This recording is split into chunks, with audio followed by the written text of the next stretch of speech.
UP triple SC मुख्य सेविका भर्ती की तैयारी के क्रम में आज का क्लास 11 है और आज के इस क्लास में आप सभी का स्वागत है। स्टार्ट करते हैं आज का सेशन। वीडियो को आप सभी लाइक और शेयर भी कर दीजिएगा सेशन को। साथ ही साथ अगर आपने अभी तक चैनल को सब्सक्राइब न किया हो तो ज़रूर सब्सक्राइब कर लें। स्टार्ट करते हैं आज का प्रैक्टिस सेट। पहला प्रश्न यहाँ पर देखिए, क्वेश्चन नंबर 161। अगर आपको आंसर पता हो तो आप क्वेश्चन नंबर के साथ आंसर जरूर करते चलें। पहला क्वेश्चन यहाँ पर है, इनमें से किसे अवशोषण के लिए नैज इंट्रिंसिक कारक की आवश्यकता होती है? सायनोकोबालामीन, विटामिन B12, इसी का रासायनिक नाम है सायनोकोबालामीन। और विटामिन B12 में कोबाल्ट C और स्मॉल o कोबाल्ट नामक धातु पाया जाता है। तो याद रखना है आपको, नैज इंट्रिंसिक कारक की आवश्यकता होती है विटामिन B12 को अवशोषण के लिए। 161 का C is the right answer. हमारी पूरी कोशिश होती है कि आपको पिछले प्रश्न जो भी उसमें रिलेटेड प्रश्न हो रिवीजन भी होते चले और कुछ नए प्रश्न अगर मिले तो उन्हें भी उसी प्रश्न के साथ में कराया जाए, ताकि अधिक से अधिक आपकी तैयारी और कंप्लीट तैयारी हमारे चैनल के माध्यम से होती रहे। थियरी टॉपिक वाइज भी लेकर के आएंगे हम क्लासेस। केवल एक ही क्लासेस करा पाए थे हम थियरी वाला अलग से, बाकी हमने क्लासेस के साथ में तो काफ़ी कुछ करा दिया है थियरी में भी, और आगे जो भी थियरी की क्लासेज हैं वो आपको मिलती रहेंगी प्रैक्टिस सेट के साथ साथ। व्रण या फिर इसी को अल्सर बोला जाता है से पीड़ित रोगियों को किससे बचना चाहिए? 162। तो धूम्रपान से भी बचना चाहिए, अल्कोहल से भी बचना चाहिए, कॉफ़ी से भी बचना चाहिए। सभी के अपने अपने एक नुकसान है इसमें। और व्रण या अल्सर से पीड़ित रोगियों को उपर्युक्त सभी से बचना चाहिए। तो 162 का D is the right answer. Question number 163। Folate का अपर्याप्त अंतर्ग्रहण मेगालोब्लास्टिक एनीमिया के अतिरिक्त अन्य किसी चीज़ से संबंधित है, ये आपको बताना है। अगर आपको याद होगा, विटामिन वाले सेक्शन में हमने बहुत अच्छे से आपको बताया है फोलेट के बारे में, फोलिक अम्ल के बारे में। और फोलिक अम्ल क्या है? विटामिन B9 है। गर्भावस्था में गर्भस्थ शिशु के कोशिकाओं ऊतकों के निर्माण के लिए इसकी नितांत आवश्यकता होती है। गर्भवती महिलाओं के लिए इसकी आवश्यकता होती है। तो फोलेट का अपर्याप्त अंतर्ग्रहण, अच्छा, इसकी कमी किसे पूरी की जा सकती है? जैसे साबुत अनाज, अंकुरित अनाज, दलिया आदि, संतरे का रस हो गया, ये सब चीज़ें। तो फोलेट का अपर्याप्त अंतर्ग्रहण मेगालोब्लास्टिक एनीमिया के अतिरिक्त अन्य किसी चीज़ से संबंधित है। तो यहाँ पर राइट आंसर हो जाएगा गर्भावस्था के खराब परिणाम। अगर ये शरीर को सही मात्रा में प्राप्त नहीं होता है तो 163 का A is the right answer. Question number 164। किशोरों को उनके वयस्का अवस्था के भार का 30% और उनकी वयस्का अवस्था की लंबाई का 20% से भी अधिक के दौरान प्राप्त होता है।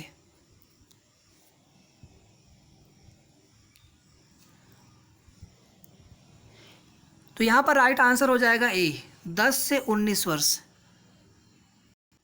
मतलब किशोर जब वयस्क में परिवर्तित होते हैं, वयस्क में आते हैं, वयस्क अवस्था में, तो उनके भार का जो 30% लगभग होता है और लंबाई का जो 20% है, जो वृद्धि है या जो ये चीज़ें प्राप्त होती हैं शरीर को, ये 10 से 19 वर्ष के दौरान। तो आप देखेंगे वृद्धि विकास का काल तो होता ही होता है, और कुछ समय ऐसा भी होता है जो तीव्र वृद्धि विकास का काल होता है, शैशवावस्था के बाद जब बाल्यावस्था प्रारंभ होती है उस दौरान। तो यहाँ पर राइट आंसर हो जाएगा ए, 164 का ए।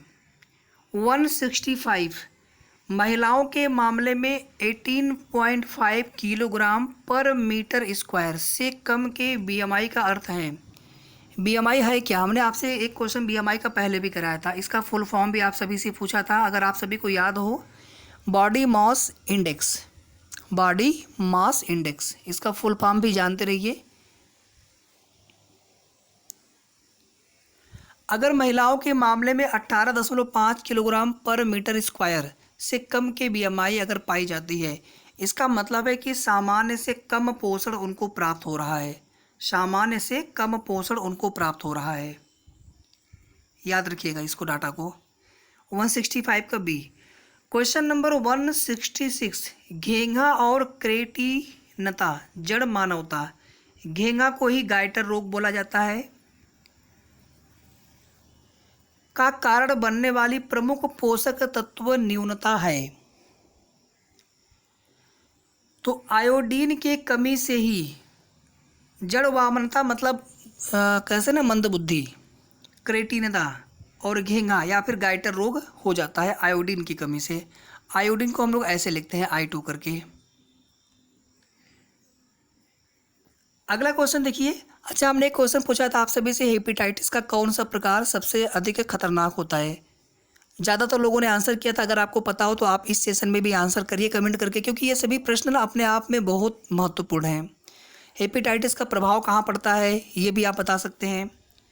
हेपेटाइटिस सी का दीर्घकालिक संक्रमण किसका कारण बनता है।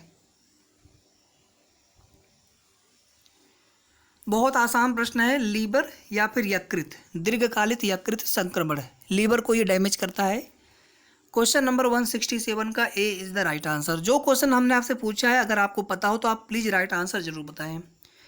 किस वर्ष से किस वर्ष के दौरान सार्वत्रिक प्रतिरक्षीकरण कार्यक्रम में हेपेटाइटिस बी वैक्सीन को शामिल कर लिया गया था।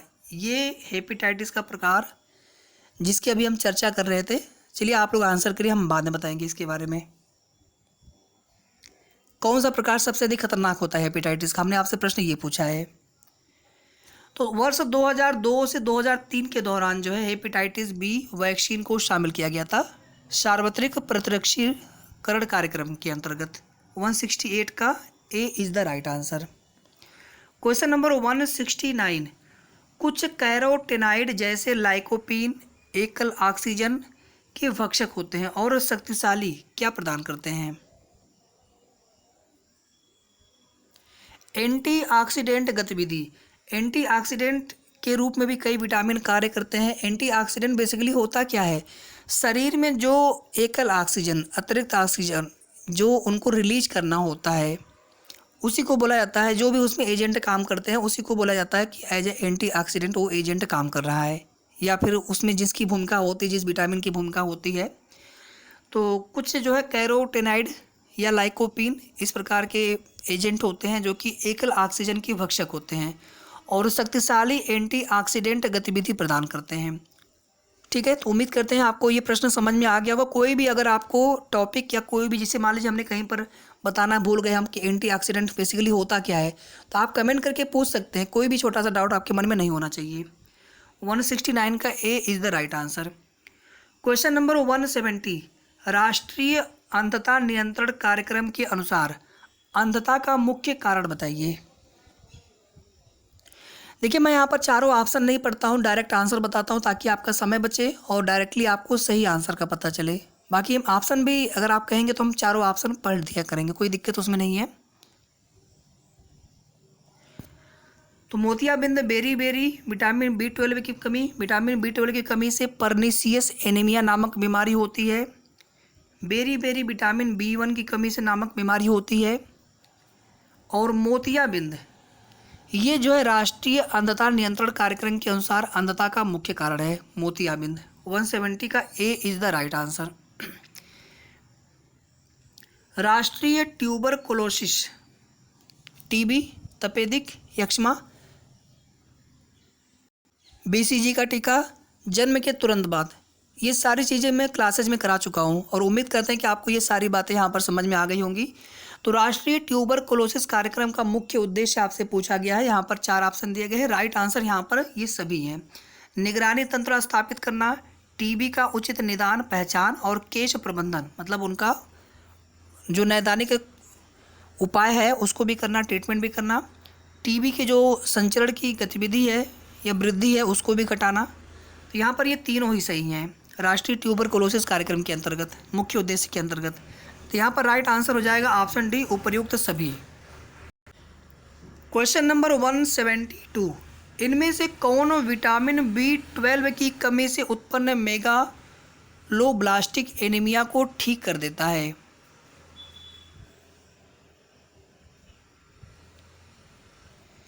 जब हम लोग अभी फोलेट वाला क्वेश्चन कर रहे थे, याद आया आप सभी को? अभी थोड़ी देर पहले ये क्वेश्चन कराया हमने, फोलिक अम्ल, विटामिन B9।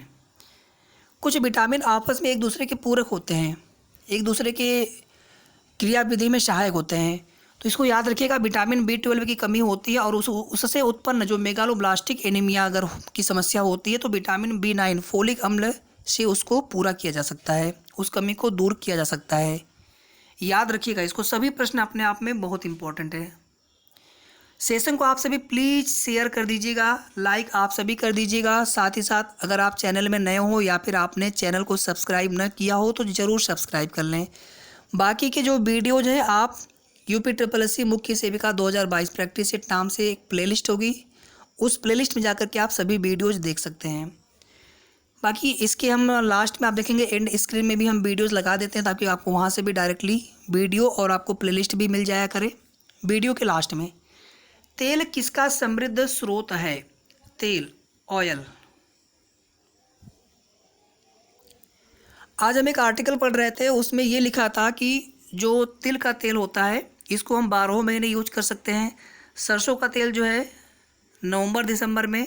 और लिखा था कि जो रिफाइंड या जो वनस्पति तेल है अन्य, उनसे परहेज करना चाहिए। उससे जो है बच्चों में मंदबुद्धि और आदि कुछ समस्याएं बता रहे थे उसमें, और साथ ही साथ उसमें कुछ और भी, जैसे नपुंसकता, 7वीं पीढ़ी तक जो है पूर्ण नपुंसकता, इस प्रकार के हानिकारक दुष्प्रभाव उसके हैं, ये लिखा था। आज के मैं एक आर्टिकल पढ़ रहा था उसमें। तो रिफाइंड आदि तेलों का थोड़ा सा परहेज करना चाहिए। तेल किसका समृद्ध स्रोत है? 173। तो यहाँ पर राइट आंसर हो जाएगा PUFA। अब आप सभी हमें जो है इसका फुल फॉर्म बताइए, PUFA का फुल फॉर्म बताइए। तो 173 का A is the right answer. Question number 174, इनमें से कौन सा रोग श्वसन मार्ग के माध्यम से फैलता है? श्वसन मार्ग के माध्यम से। इन्फ्लुएंजा भी श्वसन मार्ग के माध्यम से ही फैलने वाली बीमारी है। खसरा भी। कर्णमूल शोथ या गलसुआ मम्स, इसमें क्या होता है, जो पैरोटिड लार ग्रंथि होती है जो कान के पास पाई जाती है, लार ग्रंथि है, मुंह के अंदर से लार ग्रंथि कान के पास पाई जाती है, उसमें सूजन हो जाती है तो मम्स या गलसुआ, उसी को बोला जाता है कर्णमूल शोथ। तो इन्फ्लुएंजा, खसरा और ये मम्स, ये तीनों ही जो बीमारियां हैं, रोग है, ये श्वसन मार्ग के माध्यम से फैलने वाली बीमारियां हैं। तो यहाँ पर राइट आंसर हो जाएगा डी, उपर्युक्त सभी। 174 का D is the right answer. Session को पूरा आप सभी जरूर देखा करिए। अगर आपको क्वेश्चन आ रहा हो तो रिवीजन पर्पज से दोहराइए उसको आप। इनमें से किसे छोड़ करके अन्य सभी आहारीय विटामिन डी आवश्यकता को बढ़ा सकते हैं? विटामिन डी, इसको धूप का विटामिन भी कहते हैं। इसकी कमी से रिकेट्स, हड्डियां कमज़ोर पड़ जाती हैं। कैल्शियम के संयोजन के साथ में ये हड्डियों को, अस्थियों को मजबूती प्रदान करते हैं। इनकी कमी से ऑस्टियोमैलेशिया वयस्क में, ऑस्टियोपोरोसिस वृद्धावस्था में बीमारी हो जाती है। जितनी चीज़ें आपको बता रहे हैं ये सभी चीज़ें प्लीज़ आप, अगर आप भूल रहे हो तो उसको दोबारा से सुन लीजिएगा, अगर आपको पता हो तो दोहराइए उसको, रिवीजन पर्पज से सुन लीजिए। तो 175 का यहाँ पर ए हो जाएगा राइट आंसर। लिपिड समृद्ध आहार को छोड़ दीजिए। बाकी अन्य विटामिन डी की जो है आवश्यकता को बढ़ा सकते हैं। मतलब अगर आप व्यवसाय करते हैं, धूप का आप सेवन नहीं करते हैं, धूप आपको बिल्कुल मिलता ही नहीं है आपके शरीर को, आपको त्वचा को, तो विटामिन डी की कमी आप में हो सकती है। सन स्क्रीन का उपयोग करते हैं तो विटामिन डी नहीं बन पाएगा आपके शरीर में, कम बनेगा। बुर्का पहनने की धार्मिक प्रथा जिसमें पूरा शरीर ढका होता है, तो अगर धूप अगर आपके शरीर पर नहीं पड़ पाता है, आपके हाथ पैर पर, चेहरे पर, तो इससे भी जो है विटामिन डी की कमी हो जाती है। ठीक है, तो ये तीनों ही अगर है कारक तो विटामिन डी की कमी हो सकती है, यानी शरीर को विटामिन डी की आवश्यकता पड़ सकती है, आवश्यकता बढ़ा सकते हैं। लेकिन इसका इससे कोई मतलब नहीं है लिपिड का। 175 का ए। क्वेश्चन नंबर 176, गर्भवती महिलाओं को किससे बचना चाहिए?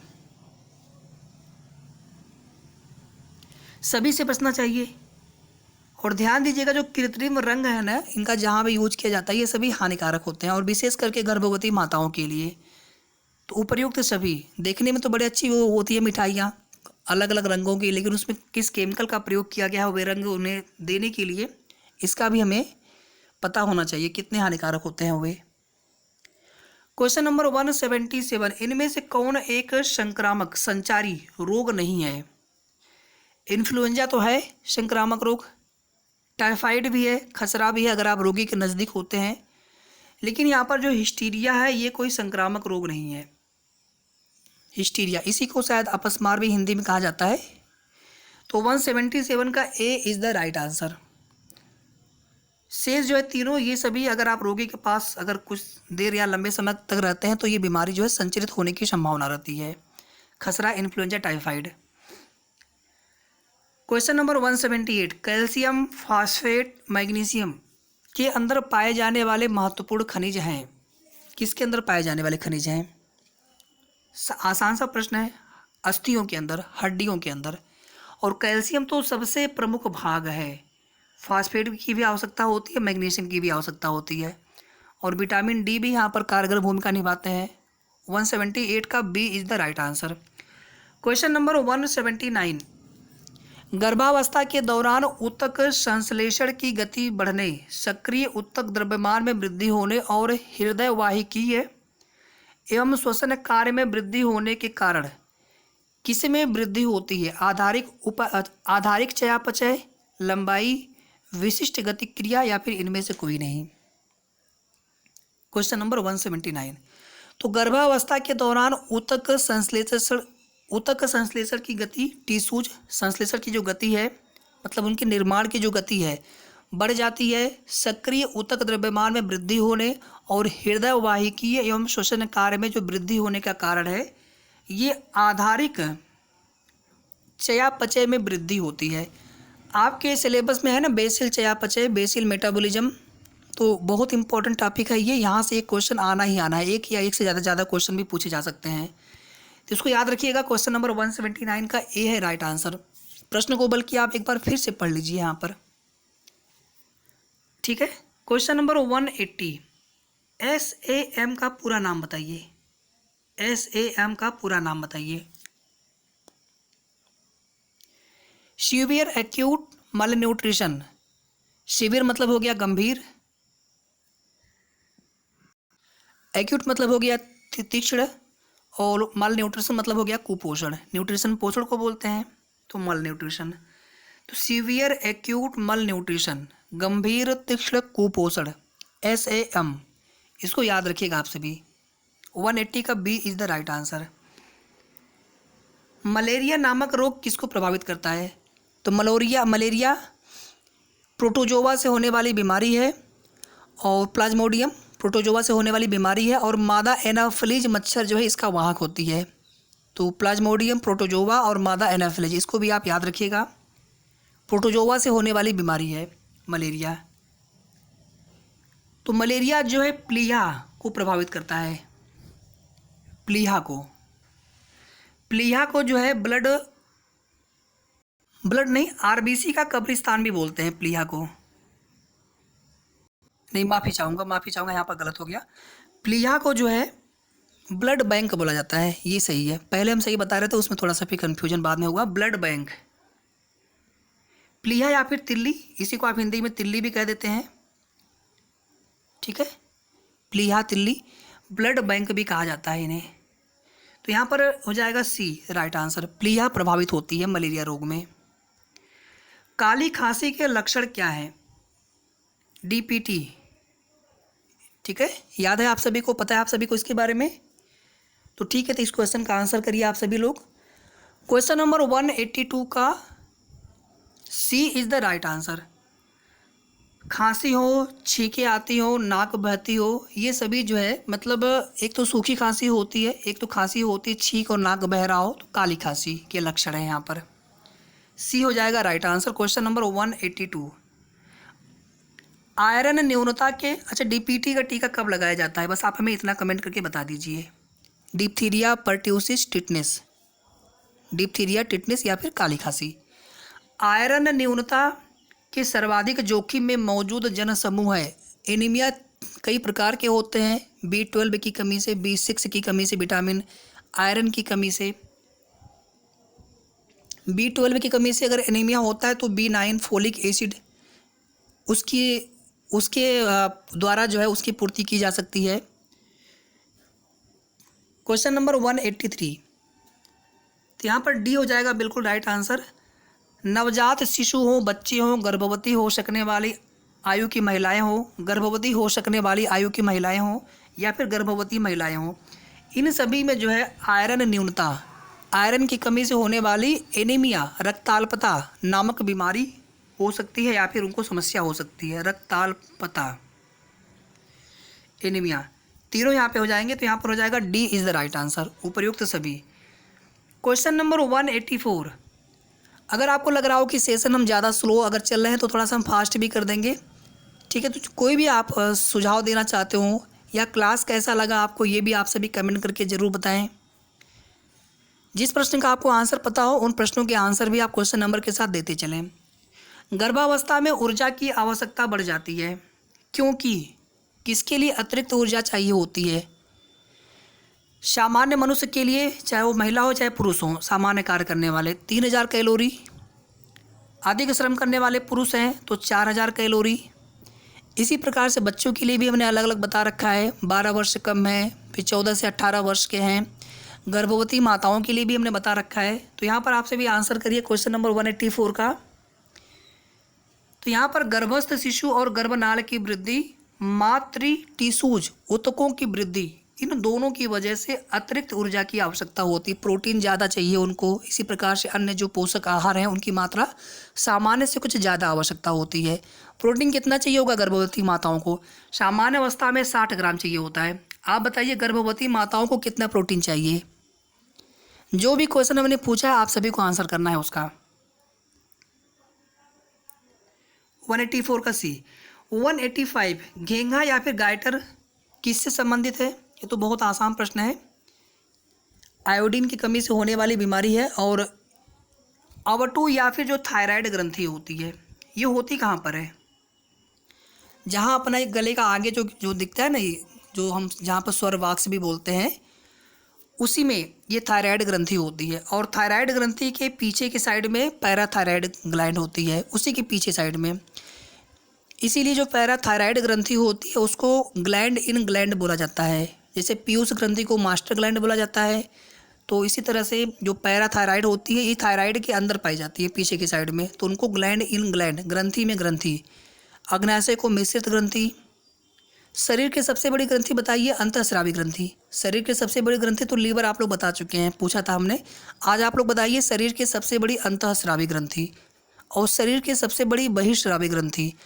अंतःस्रावी ग्रंथि में क्या होता है? नलिकाएं नहीं पाई जाती हैं, उनसे हार्मोन स्रावित होता है। और जो बहिःस्रावी ग्रंथियाँ होती हैं उनसे एंजाइम का स्राव होता है, उनमें नलिकाएं पाई जाती हैं। और जिस ग्रंथि से दोनों स्राव होता है, एंजाइम भी और हार्मोन भी, तो उसको कहते हैं मिक्स्ड ग्लैंड। और एकमात्र जो मिक्स्ड ग्लैंड शरीर की है उसको बोला जाता है अग्नाशय। इंसुलिन हार्मोन का भी स्राव करते हैं और पेप्टिक एंजाइम का भी स्राव करते हैं, पेप्सिन। तो यहाँ पर राइट आंसर हो जाएगा ए। अच्छा, यहाँ पर देखिए दिया भी है नीचे, परावटु या फिर पैराथायराइड, इसी को बोला जाता है gland in gland. Gland in gland मतलब ग्रंथि में ग्रंथि, थायराइड में ही पाया जाता है। ये कहाँ पर पाया जाता है? थाइमस ग्रंथि वक्ष भाग में कहाँ पर पाया जाता है? कमेंट करके बताइए आप सभी। खराब आहार और जो देखिए जो प्रश्न हम बता देंगे, फिर जो प्रश्न आप कमेंट करके बताएंगे, आप सोच कर बताएंगे आंसर उसका, तो वो प्रश्न फिर कभी भूलेगा नहीं आपको। इसीलिए हम बार बार किसी भी प्रश्न को बताते भी हैं तो पहले पूछते भी हैं आपसे। खराब आहार और अस्वास्थ्यकर परिवेशी स्वच्छता किसके प्रमुख कारण हैं? किस रोग के लिए प्रमुख कारण है? अगर भोजन शुद्ध नहीं होता है, खराब अगर भोजन है, गंदा है, गंदगी है, और जो परिवेश है वो भी स्वच्छ नहीं है, तो मलेरिया रोग होने की संभावना रहती है। जैसे गंदा पानी पीने से हैजा, टाइफाइड, एक क्वेश्चन कराया था हमने, उसमें जो है गंदे पानी पीने से कौन कौन सी बीमारियां हो सकती है, उसमें हैजा था या फिर उसी को कालरा बोला जाता है। टाइफाइड का तो होता है साल्मोनो टाइफी, और कालरा का क्या होता है, कौन वाहक होता है हैजा के लिए? विब्रियो कॉलेरी, विब्रियो कॉलेरी, ये क्वेश्चन हमने कराया हुआ है सेशन में, ठीक है। मलेरिया। क्वेश्चन नंबर 187, राष्ट्रीय टीकाकरण कार्यक्रम के अनुसार गर्भवती माता के लिए कौन सा टीका वैक्सीन अनुशंसित है?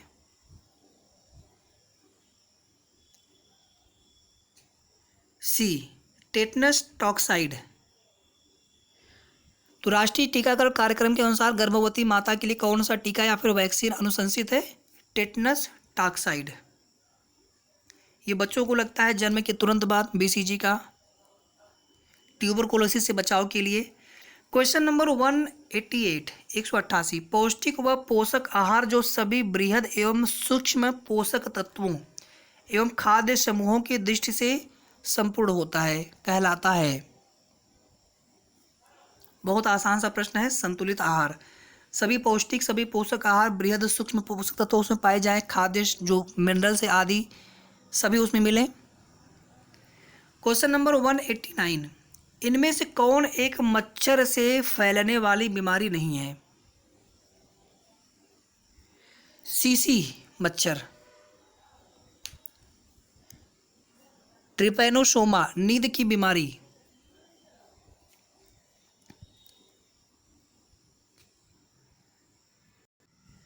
तो ये सभी तो मच्छर से होने वाली बीमारियां हैं, ये मच्छर से होने वाली बीमारी नहीं है। 189 का C is the right answer. Question number 190, इनमें से कौन सा रोग जीवाणु संक्रमण यानी बैक्टीरियल होता है? तो टिटनस जो है ये बैक्टीरियल होता है, ये वायरस से होता है, मलेरिया प्रोटोजोआ से होता है। तो आयोडीन न्यूनता विकार की रोकथाम के लिए आयोडीन संपूर्ण की न्यूनतम सुझावित मात्रा कितनी होनी चाहिए प्रतिदिन? और जो हमने जिस क्लास में कराया था हमने सभी जो पोषक आहार हैं कितनी कितनी मात्रा में होने चाहिए, वो क्लासेज आप सभी देख लीजिएगा, पीछे के जितने भी क्लासेज हैं।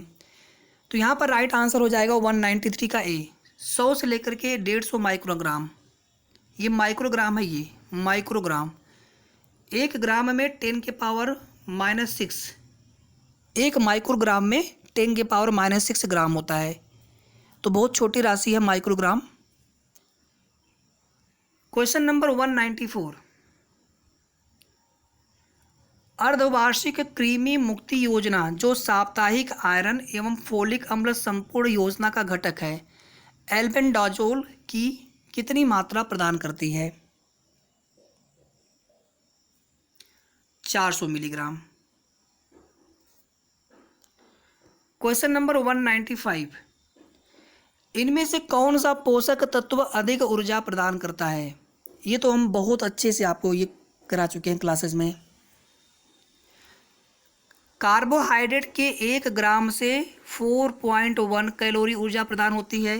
यहाँ पर देखिए संपूर्ण ऊर्जा की बात नहीं की जा रही है, शरीर की अधिकांश ऊर्जा आवश्यकताओं की पूर्ति कार्बोहाइड्रेट से होती है, दैट इज अनदर क्वेश्चन। लेकिन यहाँ पर पूछा है कि जो ये दिए गए यहाँ पर है कार्बोहाइड्रेट, प्रोटीन, वसा, खनिज, इनके प्रतिग्राम ही आप समझ लीजिए यहाँ पर किससे ज़्यादा ऊर्जा प्राप्त होती है। प्रोटीन से भी लगभग 4.1516, वसा से जो है 9.3 कैलोरी ऊर्जा प्राप्त होती है पर ग्राम से, सबसे ज़्यादा वसा से प्राप्त होती है। तो 195 का सी, शरीर की ऊर्जा आवश्यकताओं की पूर्ति पहले कार्बोहाइड्रेट से होती है। कार्बोहाइड्रेट अगर प्राप्त नहीं होता है, कार्बोहाइड्रेट जो है 2 तरह से उसका फॉर्मेशन होता है, 2 तरह से उसका ट्रांसफ़र होता है या उसका कन्वर्जन होता है। एक तो होता है ग्लूकोज में, दूसरा होता है ग्लाइकोजन में। ग्लूकोज तुरंत ऊर्जा प्रदान करता है, ग्लाइकोजन संचित रहता है। कभी ग्लूकोज कम बड़ा नहीं मिला तो ग्लाइकोजन जो है ग्लूकोज में टूट करके, ग्लाइकोजन संचित कहाँ पे होता है? लीवर में, यकृत में। फिर वही ग्लाइकोजन टूट करके ग्लूकोज की पूर्ति करता है। अगर ये न मिले तो उसके बाद वसा ऊर्जा की आवश्यकताओं की पूर्ति करते हैं।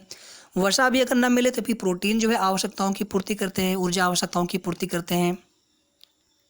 पूछा जाता है क्वेश्चन की व्रत है उपवास है, उसमें पूछा जाता है क्वेश्चन इस प्रकार से। तो 195 का सी। क्वेश्चन नंबर 196, MMR का प्रत्यक्षीकरण देने के लिए आवश्यक न्यूनतम आयु है? MMR, इसका आप लोग बता सकते हैं फुल फॉर्म? शिशु मृत्यु दर और मातृ मृत्यु दर ये आपके सिलेबस में है, टॉपिक में है। तो 12 महीने से लेकर के 18 महीने तक। 196 का ए। क्वेश्चन नंबर 197, आहार में अत्यधिक सरल कार्बोहाइड्रेट होने से क्या हो सकता है?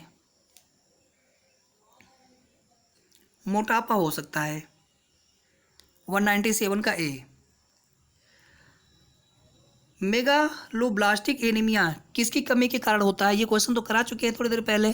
अब देखते हैं आप में से कितने लोग इसका आंसर कर लेते हैं। विटामिन B9, फोलिक अम्ल,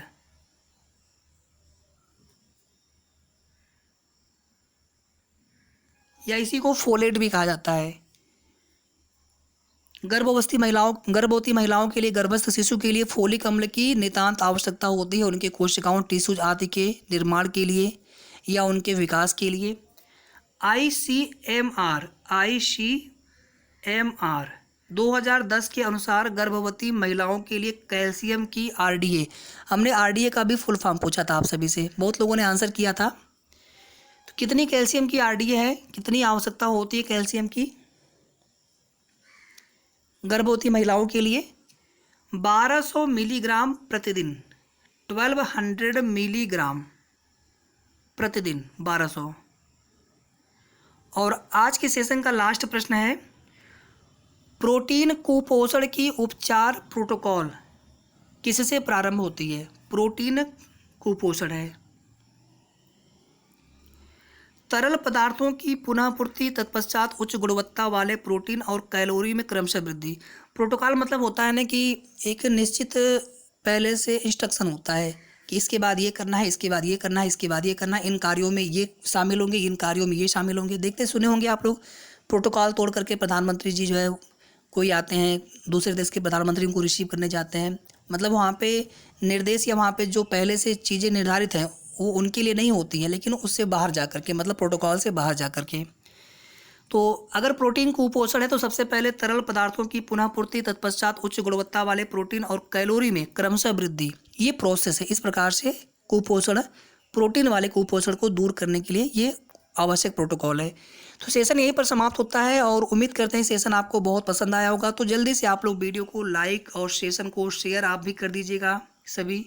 साथ ही साथ आप सभी चैनल को सब्सक्राइब कर लीजिएगा ताकि आगे की कोई भी वीडियोज, आप लोग जो बेल नोटिफिकेशन होता है राइट साइड में बिल्कुल सब्सक्राइब बटन के बगल में, उसको आप ऑल नोटिफिकेशन कर लेंगे तो किसी भी वीडियोज़ की नोटिफिकेशन आपके पास जाने से छूटेगी नहीं, मिस नहीं होगा।